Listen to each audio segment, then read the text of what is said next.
कृष्णा। ओम नमो भगवते वासुदेवाय। आप सभी भक्तों का दिन शुभ और मंगलमय हो।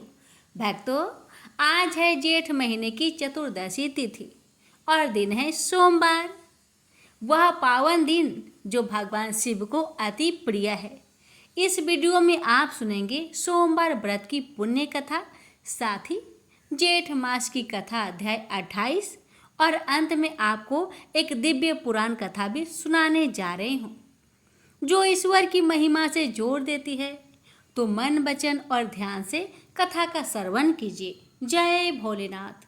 ओम नमो भगवते वासुदेवाय। सोमवार व्रत कथा। किसी नगर में एक धनी व्यापारी रहता था। दूर दूर तक उसका व्यापार फैला हुआ था। नगर के सभी लोग उस व्यापारी का सम्मान करते थे। इतना सब कुछ संपन्न होने के बाद भी वह व्यापारी बहुत दुखी था, क्योंकि उसका कोई पुत्र नहीं था, जिस कारण अपने मृत्यु के पश्चात व्यापार के उत्तराधिकारी की चिंता उसे हमेशा सताती रहती थी।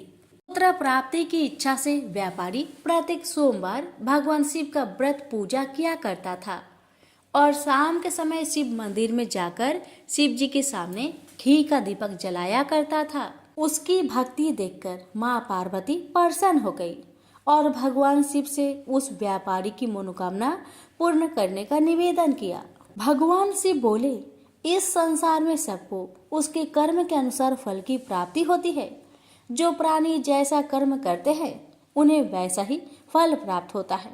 शिव जी द्वारा समझाने के बावजूद माँ पार्वती नहीं मानी और उस व्यापारी की मनोकामना पूर्ति हेतु वे शिव जी से बार बार अनुरोध करती रही। अंततः माता के आग्रह को देखकर भगवान भोलेनाथ को उस व्यापारी को पुत्र प्राप्ति का वरदान देना पड़ा। वरदान देने के पश्चात भोलेनाथ माँ पार्वती से बोले, आपके आग्रह पर मैंने पुत्र प्राप्ति का वरदान तो दे दिया, परंतु इसका यह पुत्र 16 वर्ष से अधिक समय तक जीवित नहीं रहेगा। उसी रात भगवान शिव उस व्यापारी के स्वप्न में आए और उसे पुत्र प्राप्ति का वरदान दिया और उसके पुत्र की 16 वर्ष तक जीवित रहने की भी बात बताई।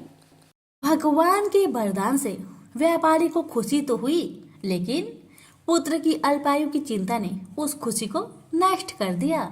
व्यापारी पहले की तरह सोमवार के दिन भगवान शिव का विधिवत व्रत करता रहा।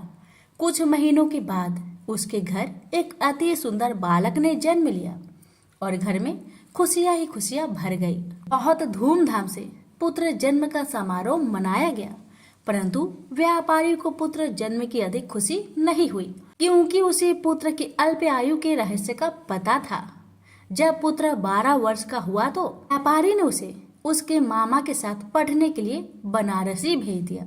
लड़का अपने मामा के साथ शिक्षा प्राप्त हेतु चल दिया। रास्ते में जहाँ भी मामा भांजे विश्राम हेतु रुकते, वहीं यज्ञ करते और ब्राह्मणों को भोजन कराते। लंबी यात्रा के बाद मामा भांजे एक नगर में पहुँचे। उस दिन नगर के राजा की कन्या का विवाह था, जिस कारण पूरे नगर को सजाया गया था। निश्चित समय पर बारात आ गई, लेकिन वर का पिता अपने बेटे के एक आंख से काने होने के कारण बहुत चिंतित था। उसे भय था कि इस बात का पता चलने पर कहीं राजा विवाह से इनकार न कर दे, इससे उसकी बदनामी भी होगी।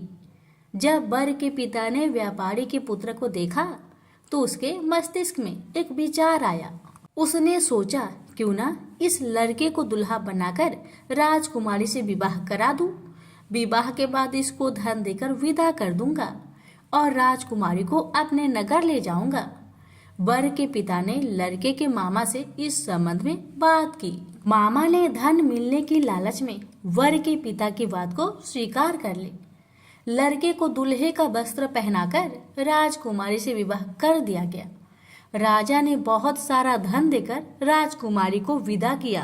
शादी के बाद लड़का जब राजकुमारी के साथ लौट रहा था तो वह सच नहीं छिपा सका और उसने राजकुमारी की ओढ़नी पर लिख दिया, राजकुमारी, तुम्हारा विवाह मेरे साथ हुआ था। मैं तो बनारसी पढ़ने के लिए जा रहा हूँ और अब तुम्हें जिस नवयुवक की पत्नी बनना पड़ेगा वह कान्हा है।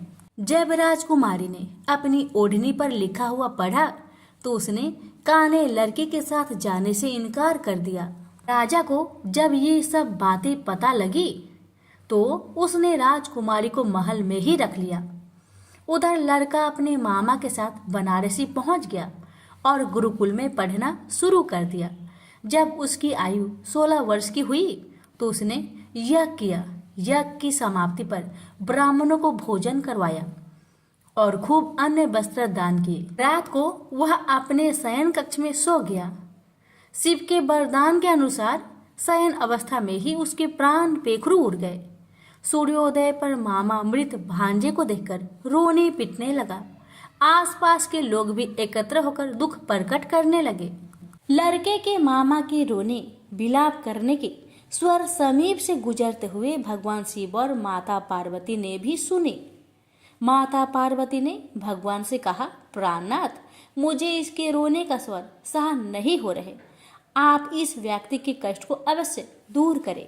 भगवान शिव ने माता पार्वती के साथ अदृश्य रूप में समीप जाकर देखा तो भोलेनाथ माता पार्वती से बोले, यह तो उसी व्यापारी का पुत्र है जिसे मैंने 16 वर्ष की आयु का वरदान दिया था। इसकी आयु पूरी हो गई है। माँ पार्वती ने फिर भगवान शिव से निवेदन कर उस बालक को जीवन देने का आग्रह किया। माता पार्वती के आग्रह पर भगवान शिव ने उस लड़के को जीवित होने का वरदान दिया और कुछ ही पल में वह जीवित होकर उठ बैठा। शिक्षा समाप्त करके लड़का मामा के साथ अपने नगर की ओर चल दिया। दोनों चलते हुए उसी नगर में पहुंचे जहां उसका विवाह हुआ था। उस नगर में भी यज्ञ का आयोजन किया। समीप से गुजरते हुए नगर के राजा ने यज्ञ का आयोजन देखा और उसने तुरंत ही लड़के और उसके मामा को पहचान लिया। यज्ञ के समाप्त होने पर राजा मामा और लड़के को महल में ले गया और कुछ दिन उन्हें महल में रखकर बहुत सा धन वस्त्र आदि देकर राजकुमारी के साथ विदा कर दिया। इधर भूखे प्यासे रहकर व्यापारी और उसकी पत्नी बेटे की प्रतीक्षा कर रहे थे। उन्होंने प्रतिज्ञा कर रखी थी कि यदि उन्हें अपने बेटे की मृत्यु का समाचार मिला तो दोनों अपने प्राण त्याग देंगे। परंतु जैसे ही उसने बेटे के जीवित वापस लौटने का समाचार सुना तो वह बहुत प्रसन्न हुआ। वह अपनी पत्नी और मित्रों के साथ नगर के द्वार पर पहुंचा। अपने बेटे के विवाह का समाचार सुनकर पुत्र वधू राजकुमारी को देखकर उसकी खुशी का ठिकाना न रहा। उसी रात भगवान शिव ने व्यापारी को सपने में आकर कहा, हे श्रेष्ठी, मैंने तेरे सोमवार व्रत करने और व्रत कथा सुनने से प्रसन्न होकर तेरे पुत्र को लंबी आयु प्रदान की है। पुत्र की लंबी आयु जानकर व्यापारी बहुत प्रसन्न हुआ। शिव भक्त होने तथा सोमवार का व्रत करने से व्यापारी की सभी मनोकामनाएं पूर्ण हुई। इसी प्रकार जो भक्त सोमवार का विधिवत व्रत करते हैं और व्रत कथा सुनते हैं उनकी सभी इच्छाएं पूरी होती है। हमसे बोलिए उमापति शंकर भगवान की जय। भक्तों, आगे श्री सुखदेव जी ने कहा, परीक्षित, तुमने मुझसे जो पूछा था कि मरते समय बुद्धिमान मनुष्य को क्या करना चाहिए, उसका उत्तर मैंने तुम्हें दे दिया। जो ब्रह्म तेज का इच्छुक हो वह बृहस्पति की, जिसे इंद्रियों की विशेष शक्ति की कामना हो वह इंद्र की, और जिसे संतान की लालसा हो वह प्रजापतियों की उपासना करे। जिसे लक्ष्मी चाहिए वह माया देवी की, जिसे तेज चाहिए वह अग्नि की, जिसे धन चाहिए वो वसुओं की, और जिस प्रभावशाली पुरुष को वीरता की चाह हो उसे रुद्र की उपासना करनी चाहिए।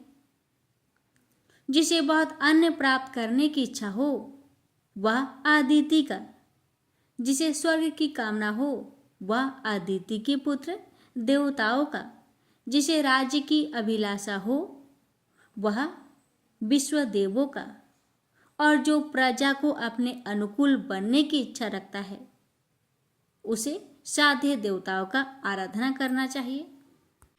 आयु की इच्छा से अश्विन कुमारों का, पुष्ट की इच्छा से पृथ्वी का, और प्रतिष्ठा की चाह हो तो लोक माता पृथ्वी और आकाश का सेवन करना चाहिए। सौंदर्य की चाह से गंधर्वों की पत्नी की प्राप्ति के लिए उर्वशी अप्सरा की और सबका स्वामी बनने के लिए ब्रह्मा की आराधना करनी चाहिए। जिसे यश की इच्छा हो वह यज्ञ पुरुष की, जिसे खजाने की इच्छा लालसा हो वह वरुण की, विद्या प्राप्त करने की आकांक्षा हो तो भगवान शंकर की और पति पत्नी में परस्पर प्रेम बनाए रखने के लिए पार्वती जी की उपासना करनी चाहिए। धर्म में उपार्जन करने के लिए विष्णु भगवान की, वंश परंपरा की रक्षा के लिए पितरों की, बाधाओं से बचने के लिए यक्षों की और बलवान होने के लिए मरुदगणों की आराधना करनी चाहिए। राज्य के लिए मनवंतरों के अधिपति देवता को, अभिचार के लिए नेत्री को, भोगों के लिए चंद्रमा को और निष्कामता प्राप्त करने के लिए परम पुरुष नारायण को भजना चाहिए। और जो बुद्धिमान पुरुष है वह चाहे निष्काम हो, समस्त कामनाओं से युक्त हो अथवा मोक्ष चाहता हो, उसे तो तीव्र भक्ति योग द्वारा केवल पुरुषोत्तम भगवान की ही आराधना करनी चाहिए। जितने भी उपासक हैं उनका सबसे बड़ा हित इसी में है कि वे भगवान के प्रेमी भक्तों का संग करके भगवान में अविचल प्रेम प्राप्त कर ले। ऐसे पुरुषों के सत्संग में जो भगवान की लीला कथाएं होती है, उनसे उस दुर्लभ ज्ञान की प्राप्ति होती है जिससे संसार सागर की त्रिगुणमयी तरंगमालाओं के थपेरे शांत हो जाते हैं। हृदय शुद्ध होकर आनंद का अनुभव होने लगता है। इंद्रियों के विषय में आसक्ति नहीं रहती। केवल ये मोक्ष का सर्वसम्मत मार्ग भक्ति योग प्राप्त हो जाता है। भगवान की ऐसी रसमयी कथाओं का चस्का लग जाने पर भला कौन ऐसा है जो उनमें प्रेम ना करे। शौनक जी ने कहा, सुत जी, राजा परीक्षित ने श्री सुखदेव जी की यह बात सुनकर उनसे और क्या पूछा। वे तो सर्वज्ञ होने के साथ साथ मधुर वर्णन करने में भी बड़े निपुण थे। सूत जी, आप तो सब कुछ जानते हैं, हम लोग उनकी वह बातचीत बड़े प्रेम से सुनना चाहते हैं। आप कृपा करके अवश्य सुनाइए, क्योंकि संतों की सभा में ऐसी ही बातें होती है जिनका पर्यवासन भगवान की रासमयी लीला कथाओं में ही होता है। पांडुनंदन महारथी राजा परीक्षित बड़े भगवान भक्त थे। बाल्य अवस्था में खिलौने से खेलते समय भी वे श्री कृष्ण का ही रस लेते थे। भगवानमयी श्री सुखदेव जी भी जन्मों से ही भगवत परायण हैं। ऐसे संतों के सत्संग में भगवान के मंगलमय गुणों की दिव्य चर्चा अवश्य ही हुई होगी। जिसका समय भगवान श्री कृष्ण के गुणों के गान अथवा श्रवण में व्यतिपात हो रहा है, उसके अतिरिक्त सभी मनुष्य की आयु व्यर्थ जा रही है। ये भगवान सूर्य प्रतिदिन अपने उदय और अस्त से उनकी आयु छीनते जा रहे हैं। क्या वृक्ष नहीं जीते? क्या लुहार की धौकनी सांस नहीं लेती? गांव के अन्य पालतू पशु क्या मनुष्य पशु की तरह खाते पीते या मैथुन नहीं करते? जिसके कान में भगवान श्री कृष्ण की लीला कथा कभी नहीं पड़ी, वह नर पशु कुत्ते, ग्राम सुकर, ऊंट और गधे से भी गया बीता है। सूत जी, जो मनुष्य भगवान श्री कृष्ण की कथा कभी नहीं सुनता, उनके कान बिल के समान है। जो जीव भगवान की लीलाओं का गायन नहीं करती, वह मेढक के जीव के समान टर टर करने वाली है। उसका तो न रहना ही अच्छा है। जो सिर कभी भगवान श्री कृष्ण के चरणों में झुकता नहीं, वह रेशमी वस्त्र से सुसज्जित और मुकुट से युक्त होने पर भी वह बोझा मात्र ही है। जो हाथ भगवान की सेवा पूजा नहीं करते, वे सोने के कंगन से भूषित होने पर भी वह मुर्दे के हाथ है। जो आंखें भगवान की याद दिलाने वाली मूर्ति, तीर्थ, नदी आदि का दर्शन नहीं करती, वे मोरों की पंख में बने हुए आंखों के चिन्ह के समान निरर्थक है। मनुष्य के बेपैर चलने की शक्ति रखने पर भी न चलने वाले पैरों जैसे ही हैं, जो भगवान की लीला स्थलियों की यात्रा नहीं करते। जिस मनुष्य ने भगवत प्रेमी संतों के चरणों की धूल कभी सिर पर नहीं लगाई, वह जीता हुआ भी मुर्दा है। जिस मनुष्य ने भगवान के चरणों पर चढ़ी हुई तुलसी की सुगंध लेकर उसकी सराहना नहीं की, वह श्वास लेता हुआ भी श्वास रहित शव है। सूत जी, वह हृदय नहीं लोहा है, जो भगवान के मंगलमयी नामों का श्रवण कीर्तन करने पर भी पिघलकर उन्हीं की ओर बह नहीं जाता।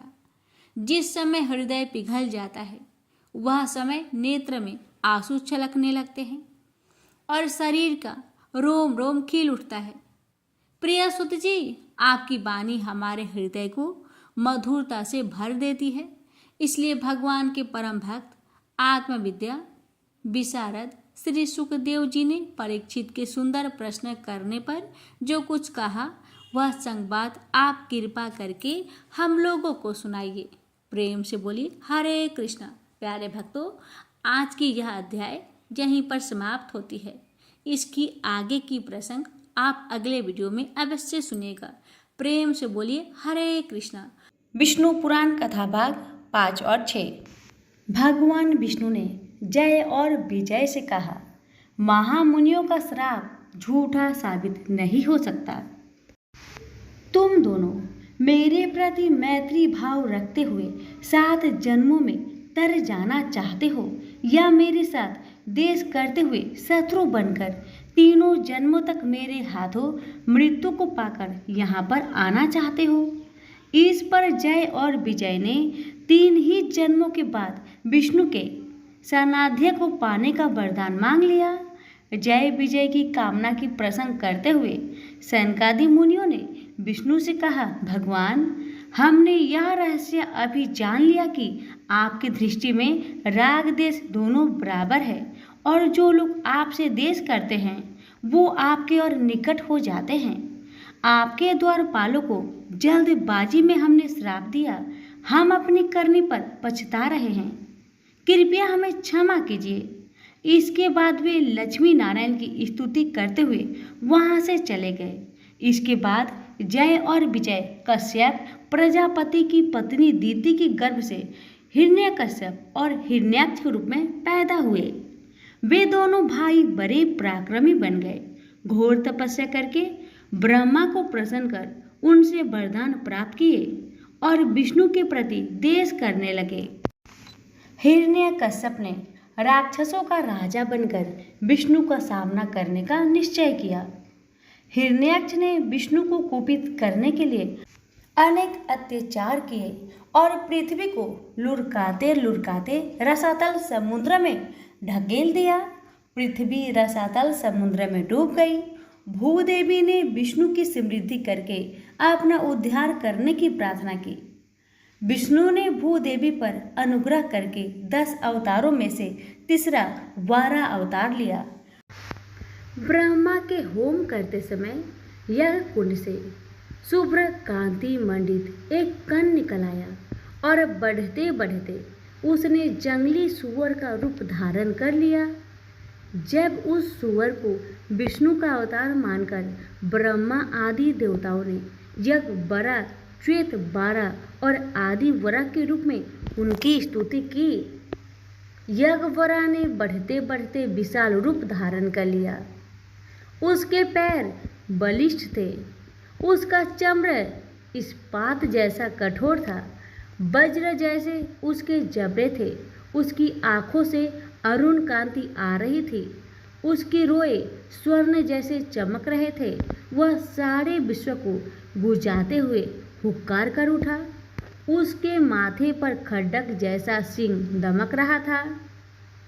बड़ा अवतार तेज गति से रसातल की ओर दौड़ पड़ा।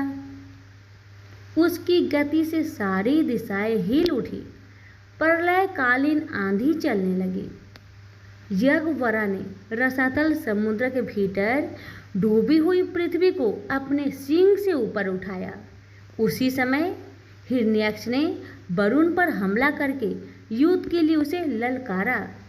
वरुण ने कहा, तुमको तो मेरे साथ युद्ध करना नहीं है, तुम तो महान वीर हो, इसलिए तुम्हें पृथ्वी को ऊपर उठाने वाले परम शक्तिशाली यज्ञवरा के साथ युद्ध करना चाहिए। इस पर वह तत्काल यज्ञवरा से जूझ पड़ा। वरा रूपधारी विष्णु के साथ हिरण्याक्ष पराक्रम पूर्वक लड़ते हुए विष्णु की गदा को उड़ाकर ताल ठोकता हुआ खड़ा हो गया।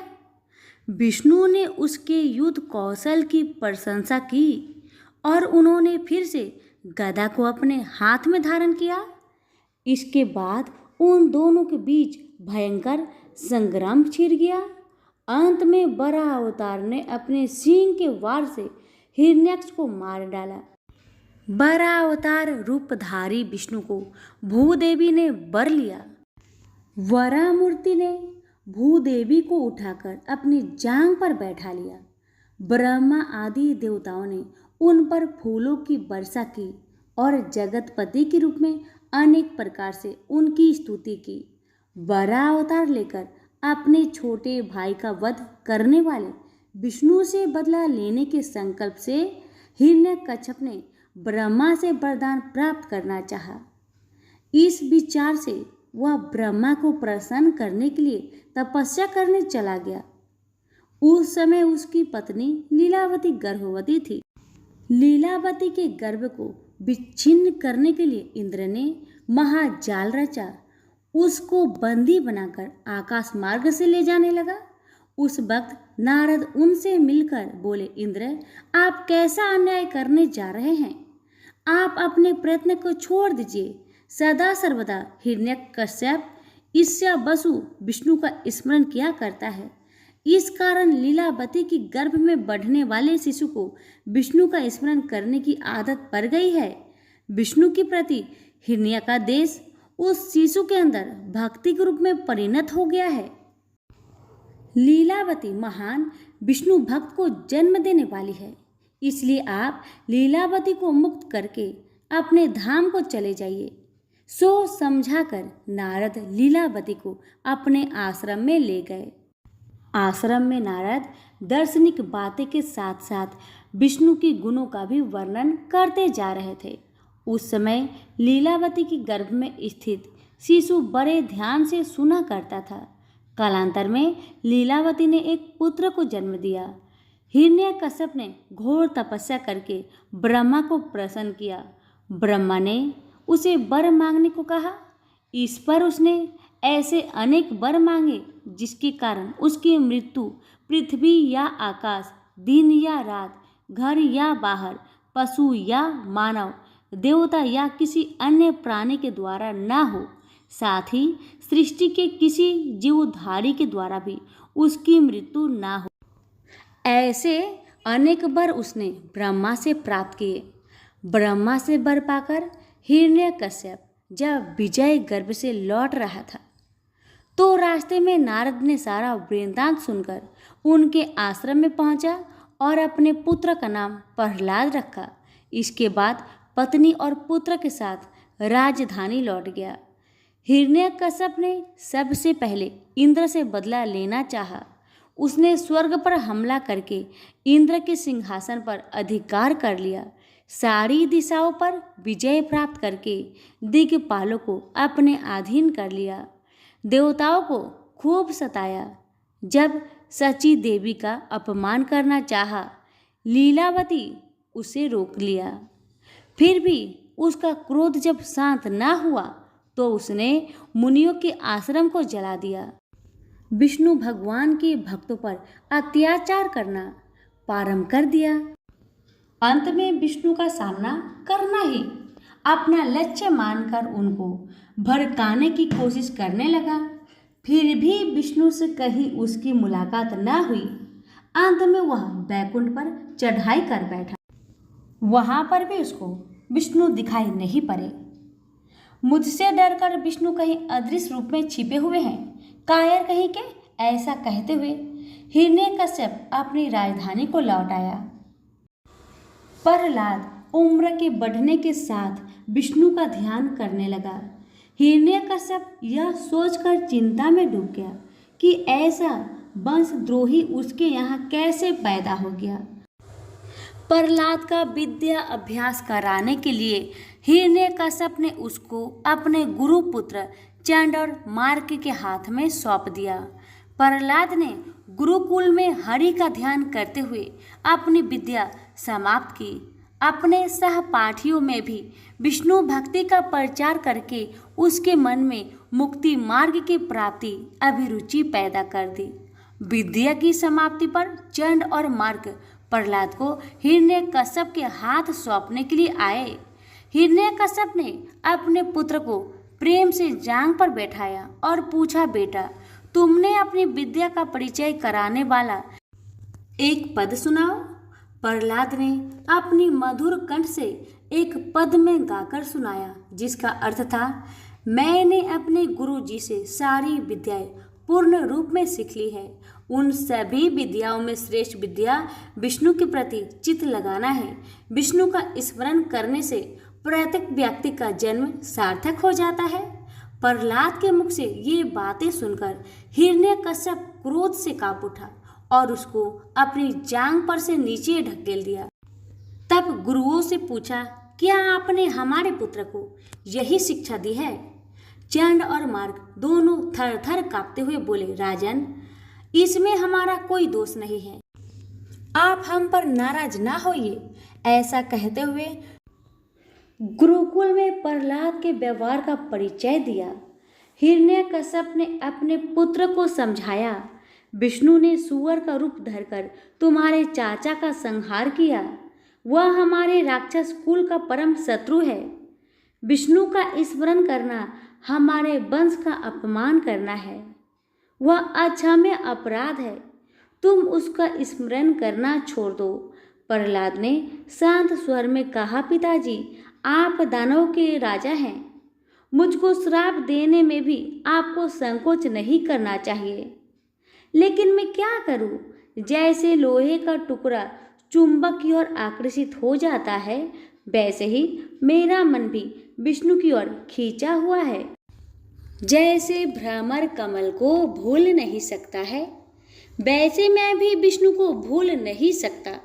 यह मेरे बस की बात नहीं है। मेरे शरीर में प्राण रहते उनको भूल जाना असंभव है। मेरी आत्मा ही विष्णु स्वरूप है। छोटे बालक के मुख से ऐसी बातें सुनकर हिरण्यकश्यप विस्मित हो आया। फिर क्रोध में आकर गरजते हुए बोला, तब तो तुम्हारी मौत निश्चित है। तुम अन्न जल के बिना मर जाओ। इसके बाद प्रहलाद को कारागार में ढकेल दिया। पुत्र प्रेम के कारण लीलावती तड़प उठी। लीलावती के दुख को देख हिरण्यकश्यप ने प्रहलाद को कारागार से मुक्त कर दिया। विष्णु का ध्यान करते तन्मयावस्था में अत्यंत शोभ्यमान पुत्र को देख हिरण्यकश्यप यह सोचकर आश्चर्य में आ गया कि कई दिनों से अन्न जल के बिना ये कैसे जीवित है। फिर गुस्से में आकर उस बालक को हाथियों के पैरों के तले डाल दिया। हाथी प्रहलाद को देख घबरा उठे, मानो सिंह को देख लिया हो। महावतों ने अंकुश चलाकर बालक को हाथियों से रौंदने का प्रयत्न किए, मगर बालक का बाल भी बांका ना हो सका। सांपों से डसवाने का प्रयत्न किया गया, पर सांप बालक को चूमकर फन फैलाकर नाच उठे। इसके बाद प्रहलाद को पहाड़ की चोटी पर से नीचे ढकलवा दिया गया, फिर समुद्र में फेंकवाया गया, कालकूट विष पिलवाया। फिर भी प्रहलाद को जीवित देख हिरण्यकश्यप ने उससे पूछा, तुम क्यों नहीं मरते? इसका क्या रहस्य है? प्रहलाद ने हंसकर उत्तर दिया, इसमें कोई रहस्य की बात नहीं है। हाथियों में, सांपों में, पत्थर, अग्नि, समुद्र, जहर आदि में ही नहीं, बल्कि आप में और मेरे भीतर भी विष्णु ही विद्यमान है। मुझको मारने के प्रयत्न और मेरा जीवित रहना, ये सब उनकी लीलाओं का महात्म्य है पिताजी। प्रहलाद की बातें से हिरण्यकश्यप का क्रोध भड़क उठा। वह उस बालक की बाह पकड़कर सभा भवन के बीच ले गया और अपना गदा हाथ में ले लिया। उस दृश्य को देख लीलावती बेहोश हो गई। चारों तरफ घिरे हुए राक्षस प्रमुख चकित मूर्ति वक्त खड़े हो गए। सभा मंडल के सामने लोहे से निर्मित एक विषय खंभा खड़ा था। हिरण्यकश्यप ने वह स्तंभ दिखाकर प्रहलाद से पूछा, अरे कुलद्रोही, वह मेरा विजय स्तंभ है। मेरे छोटे भाई का वध करने वाला विष्णु के साथ युद्ध करके तुम्हारी आंखों के सामने उसका संहार करूंगा। क्या तुम्हारा विष्णु उस स्तंभ के अंदर है? आपको संदेश करने की कोई जरूरत नहीं है, वे सर्वत्र विद्यमान है और उसके अंदर भी है। प्रहलाद ने झट से जवाब दिया। हिरण्यकश्यप ने तेज गति से जाकर उस स्तंभ पर गदा से प्रहार किया। प्रलय ध्वनि के साथ पृथ्वी और आकाश गूंज उठे। धुएं के बादल चारों तरफ फैल गए। स्तंभ 2 टुकड़ों में फट गया। उसके भीतर से चकाचौंध करते हुए 10 अवतारों में से चौथा नरसिंह अवतार धारण कर विष्णु प्रकट हुए। सिंह का सर, मानव का धड़, हाथों में सिंह के नाखून, ऐसा अपूर्व रूप को लेकर नरसिंह प्रलयंकर ध्वनि के साथ गरज उठा। उस वक्त ऐसा लगा मानो पंचान्य फूंक दिया गया हो। सुदर्शन चक्र उनके चतुर्दिक घूमते हुए दिखाई पड़े। प्रेम से बोलिए विष्णु भगवान की जय। अब सुनिए विष्णु पुराण कथा भाग 6। हिरण्यकश्यप ने प्रहलाद का आलिंगन करके कहा, प्रहलाद, तुम्हारी वजह से इतने साल बाद मुझे विष्णु के साथ लड़ने का मौका मिल गया है। यूँ कहते गदा उठाकर नरसिंह अवतार के साथ लड़ने को तैयार हो गया। नरसिंह ने प्रलय गर्जन करते हुए उछलकर हिरण्यकश्यप को पकड़ लिया और उसको सभा भवन के द्वार तक ले गए। इसके बाद अंदर व बाहर से अतीत द्वार के चबूतरे पर रात व दिन से परे संध्या के समय आकाश व पृथ्वी से भिन्न अपनी जांघों पर रखकर अस्त्र शस्त्र से परे अपने नाखूनों से उन्होंने ब्रह्मा से प्राप्त सभी वरदानों से भिन्न हिरण्यकश्यप के पेट फाड़कर मार डाला। नरसिंह ने प्रहलाद को अपने पिता की अत्येष्टिक क्रिया करने तथा राज्य सूत्र को संभालने का आदेश दिया। फिर उसको आशीर्वाद देकर नरसिंह अवतार विष्णु अंतर्ध्यान हो गए। इस प्रकार जय और विजय का पहला जन्म समाप्त हो गया। विष्णु के आदेश अनुसार प्रहलाद ने चिरकाल तक राज्य शासन किया और इसके बाद अपने पुत्र विरोचन को गद्दी पर बैठाकर वह विष्णु की भक्ति से प्रेरित होकर जंगलों में चला गया। विरोचन के बाद उसका पुत्र बलि गद्दी पर बैठा। क्षीर सागर के मंथन के समय उच्चोश्रवा नामक जो घोड़ा पैदा हुआ था उस पर बलि ने अधिकार कर लिया। राक्षसों को शिल्पी मई ने उसके लिए थल, जल व गगन में विचरण कर सकने वाला वाहन बना कर दिया। अमृत की प्राप्ति में राक्षसों के साथ जो अन्याय हुआ उसका बदला लेने के विचार से बलि देवताओं के साथ लड़ने को तैयार हो गया। देवताओं ने अमृत का सेवन किया था, इसलिए बड़े ही उत्साह के साथ उन्होंने राक्षसों का सामना किया। बलि ने इंद्र के साथ भयंकर युद्ध किया। उस संग्राम में राक्षस बुरी तरह हार गए। राक्षसों के गुरु शुक्राचार्य ने मृत संजीवनी विद्या के द्वारा मृत राक्षसों को पुनः जीवित कर दिया। देवताओं से मुक्ति खाने के बाद बलि ने बड़े लगन से राक्षसों को फिर से संगठित किया तथा देवताओं को हराकर अपने राज्य का विस्तार किया। सारे भूमंडल पर अधिकार करके बड़ी दक्षता के साथ राज्य करते हुए बलि चक्रवर्ती कहलाया।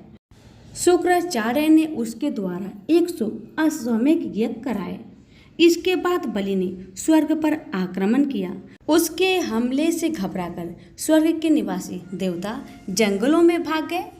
दिक्पाल भी बलि चक्रवर्ती की अधीनता को स्वीकार करके उसके आदेशों का पालन करने लगे। स्वर्ग मर्त्य व पाताल लोकों पर चक्रवर्ती बलि न्याय और धर्मपूर्वक शासन करने लगा। उस समय इंद्र की माता अदिति अपने पति कश्यप से बोली, हमारे संतान बने देवता तथा शची व इंद्र जंगलों में असह यातनाएं झेल रहे हैं। उन्हें पुनः स्वर्ग पाने का कोई उपाय हो तो बतला दीजिए। इस पर कश्यप ने कहा कि तुम विष्णु की प्रति भक्ति पूर्वक व्रत का आचरण करो। अदिति ने कश्यप के उपदेश अनुसार विष्णु के प्रति आराधना करके उनको प्रसन्न किया। विष्णु ने बताया कि मैं तुम्हारे गर्भ से जन्म धारण करके देवताओं को फिर से स्वर्ग वापस दिलाऊंगा। इस प्रकार विष्णु ने अदिति व कश्यप के यहाँ बौने शिशु के रूप में जन्म धारण करके 10 अवतारों में से 5वां अवतार वामन अवतार लिया। वामन ने उपनयन के बाद वैदिक विद्याएं समाप्त कर ली और इंद्र के छोटे भाई तथा अदिति के प्यारे पुत्र के रूप में पलने लगे। उस समय बलि चक्रवर्ती नर्मदा नदी के तट पर शुक्राचार्य के नेतृत्व में विश्वजित यज्ञ प्रारंभ करके आपार दान दे रहा था। वामन ने जनेऊ, हिरण का चम्र व कमंडलू धारण किया, छाता हाथ में लेकर खराऊ पहन लिया और मूर्तिभूत ब्रह्म तेज के समान बलि चक्रवर्ती के पास चल पड़े।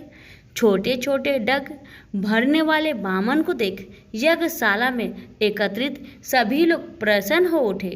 वामन ने बलि चक्रवर्ती के समीप जाकर जय जयकार किया। वामन को देखते ही बलि के मन में अपूर्व आनंद हुआ। उसने पूछा, अरे मुन्ने, तुम तो अभी शिशु के अवतार में ही हो। तुम कौन हो? एक नए ब्रह्मचारी के रूप में कहाँ चल पड़े? मैं तुमसे ही मिलने आया हूँ। मैं अपना परिचय क्या दूँ? सब लोग मेरे ही हैं। फिर भी इस वक्त मैं अकेला हूँ। वैसे मैं संपदा रखता हूँ, पर इस समय एक याचक हूँ। तुम्हारे दादा परदादा महान वीर थे। तुम्हारे शौर्य और पराक्रम दिंगत तक व्याप्त है। वामन ने कहा। इस पर बलि चक्रवर्ती हंसते हुए बोला, आपकी बातें तो कुछ विचित्र मालूम होती है।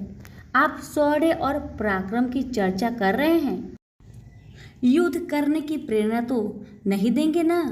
क्योंकि इस वक्त मैं यज्ञ की दीक्षा लेकर बैठा हूँ। इस पर वामन बोले, वाह, आपने कैसी बात कही। महान बल पराक्रमी बने आप। आपके सामने बौना बने हुए मेरी गिनती ही क्या है।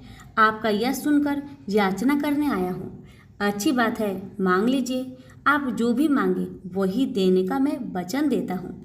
बलि चक्रवर्ती ने कहा। इस पर शुक्राचार्य ने बलि को बुलाकर समझाया, ये वामन साक्षात विष्णु है। तुम्हें धोखा देकर तुम्हारा सर्व लूटने के लिए आए हुए हैं।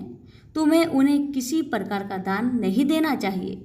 बलि चक्रवर्ती ने कहा, विष्णु जैसे महान व्यक्ति मेरे सामने याचक बनकर हाथ फैलाते हैं तो मेरे हाथों द्वारा कोई दान देना मेरे लिए भाग्य की बात मानी जाएगी। यह मेरी अद्भुत विजय का परिचायक भी होगा। इसके अतिरिक्त वचन देकर उससे विमुख हो जाना भी उचित नहीं है। मेरा वचन झूठा साबित होगा ना? आत्मरक्षा के वास्ते किए जाने वाला कर्म असत्य नहीं कहलाता, पर अनुचित धर्म भी आत्महत्या के सदृश ही माना जाएगा ना? शुक्राचार्य ने कहा। चाहे जो हो, वे चाहे मेरे साथ कुछ भी करें या मैं हार भी जाऊं, फिर भी वह मेरे पराजय नहीं मानी जाएगी। यह धर्म वीरता ही होगी। वैसे शिवी चक्रवर्ती आदि जैसे दान करके यश पाने की कामना भी मेरे अंदर नहीं है, परंतु वचन देकर इसके बाद उससे मुकर कर कायर कहलाना मैं नहीं चाहता, बलि चक्रवर्ती ने कहा। इस पर शुक्राचार्य क्रोध में आ गए और श्राप देने के स्वर में बोले, तुम्हारे गुरु के नाते मैंने तुम्हारे हित के लिए जो बातें कही उन्हें तुम धिक्कार रहे हो। याद रखो, तुम अपने राज्य तथा सर्वस्व से हाथ धो बैठोगे। बलि चक्रवर्ती ने विनय पूर्वक कहा, गुरुदेव, आप नाहक अपयश के शिकार हो गए हैं। मैं सब प्रकार के सुख दुखों को समान रूप से स्वीकार करते हुए दान देने के लिए तैयार हो गया हूँ, पर आपका यह श्राप विष्णु के लिए वरदान ही साबित हुआ, क्योंकि गुरु के वचन का धिक्कार करने के उपलक्ष्य से प्राप्त श्राप को विष्णु केवल अमल करने वाले हैं, पर अन्यायपूर्वक उन्होंने बलि के साथ दगा किया है। इस अपयश से वो दूर हो गए हैं। मैं आपके श्राप को स्वीकार करता हूँ। शुक्राचार्य का चेहरा सफ़ेद हो उठा। उन्होंने लज्जा के मारे सर झुका लिया। वे निरंतर हो गए। इसके बाद बलि वामन के पास जाने लगे। तब शुक्राचार्य ने कहा, हे दानवराज, यह विनाश केवल तुम्हारे लिए ही नहीं बल्कि समस्त दानव वंश का है और हम सब के लिए अपमान की बात है। शुक्राचार्य ने चेतावनी दी।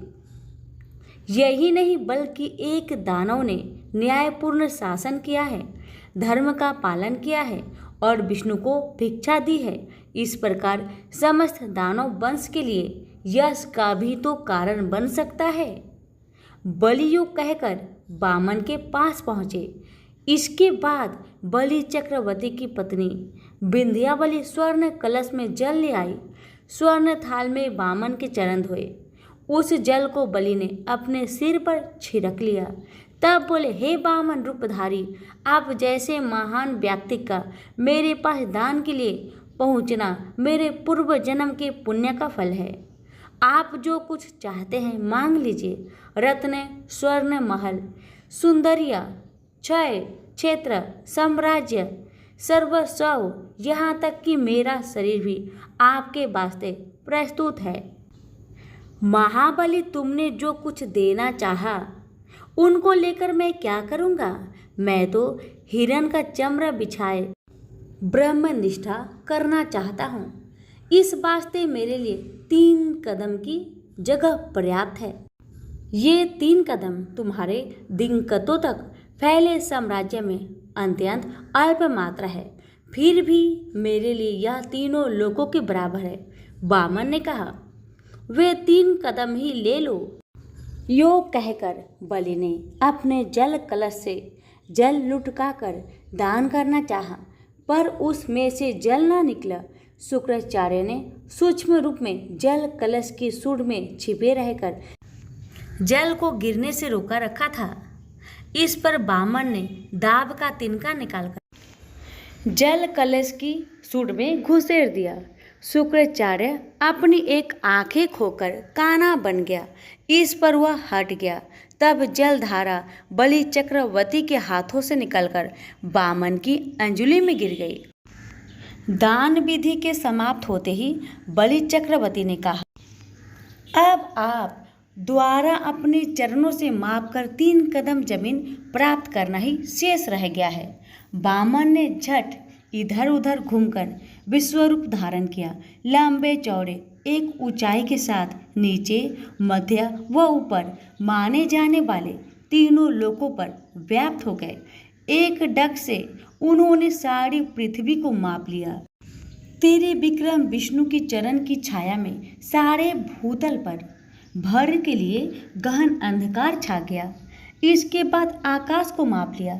उस वक्त सूर्य, चंद्र, नक्षत्र मंडल आदि उनके चरण से छिपे हुए रेणुओं की भांति दिखाई दिए।